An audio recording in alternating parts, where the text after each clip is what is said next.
পিঠে হটার লোক নয়, কোনদিনই হটিনি, আজ হটবো না। আপনার রাজ্য কথা বলতে ভয় পাই না কেন? আল্লাহ ভগবান আছে এক, সেই তাকে আমি ভয় পাই, বাকি ভয় পাই না। ন্যায্য কাজ করি। আমি একজন প্রতিষ্ঠিত বিজনেসম্যান। আমার কম করে 40,000 লোক কাজ করে, তার দোয়াতে নয়।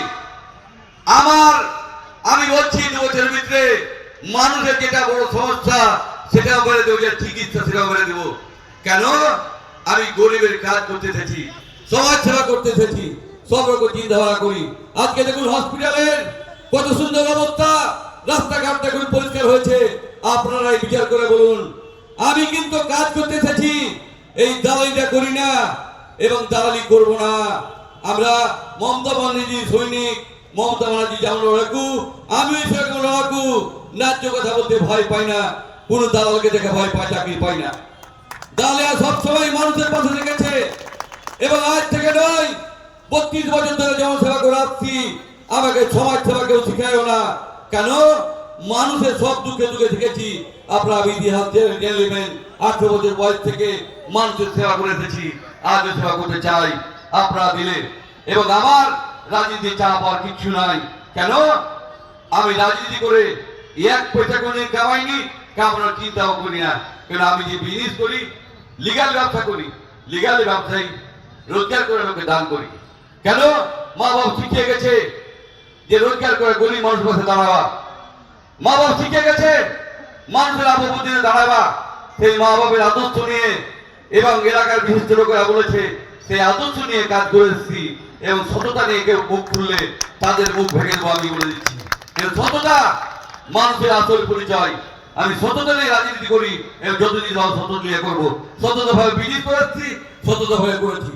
ওই দালাল বলেছে আমার বাড়িতে ইনকাম ট্যাক্স রেট হয়েছে, জিএসটি রেট হয়েছে, সমস্ত রেট আমার বাড়িতে হয়েছে, আমার বাড়িতে রেট হয়েছে। আমরা ঘাবড়া যাইনি, কেন? আমার সব কাজ ঠিক আছে, তাই ঘাবড়া যায়নি। আপনারা মিডিয়া হয়তো দেখেছেন, মিডিয়াটাকে সম্মান করি আমি। কিন্তু এইগুলো নয় যা চাই লিখে দেবেন। আমি কলকাতা থেকে এসে, বাইরে থেকে এসে আগে ইতিহাস জানুন আপনি, যে কি অত্যাচার আমার প্রতি হয়েছে। আজকে আপনারা জানেন যে 21 সালে আমার প্রাণ চলে গেছিল, যে আমি 14 মাস ধরে আমি হসপিটালে ছিলাম, একটা না 8 মাস ছিলাম, 19টা অপারেশন করেছি। আপনারা জানেন এই রাজনীতি করার কারণে। কিন্তু আমি মানুষকে ভালোবাসতে ছেড়ে দিতে পারিনি। আমাকে প্রতিদিন বলে রাজনীতি করার দরকার নাই, কিন্তু এই আপনাদের ভালোবাসায় পারিনি। তাই ভালোবাসাকে আমি রেখে রেখে আমি সব বাজে রেখে রেখেছি, যে মানুষের জন্য কাজ করতে পারি। আমার যা হয়েছে মানুষের জন্য আগামী ভালো করতে পারি, তাই সবসময় চেষ্টা করছি। কিন্তু দালাল কোথা থেকে কেউ জুড়ে যায়, আমি তাদেরকে ঘৃণা করি এবং মানুষ তাদেরকে ঘৃণা করে। আপনারা দেখে নিন আগামী দিনে। আমি বলছি রেকর্ড পরিমাণে দিয়ে দেবো, কিন্তু মানুষের দোয়া আছে, মানুষ আমার পাশে আছে, এই আশা রাখি সকলকে। এবং আজান হয়ে যাবে, আমি ছেড়ে দিচ্ছি। সকলকে নামাজ সালাম জানাই এবং মহতরম ধন্যবাদ, অভিষেক ধন্যবাদ। আমি এরা কিন্তু কালকে বিডিও অফিস এই যে মানুষকে হয়রানির কারণে যাদের যাদের নাম বললাম সমস্ত প্রধান এবং মহিলা বুড়াকে নেত্রী আমরা যাবো। আমরা বিডিও অফিসে দেখা করবো। কেন হয়রানি হবে? হয়রানির কারণে আমরা যাবো সকল মিলে। সকলকে ভুলভাল বললে কেউ ক্ষমা করবেন। আমি রাগ করে কিছু বলেছি, কেউ কিছু মনে করবে না। সকলে আপনারা জানেন আমি সততা নিয়ে আমি কোনদিন কয়েককে মাথা বিক্রি করিনি আর করবো না।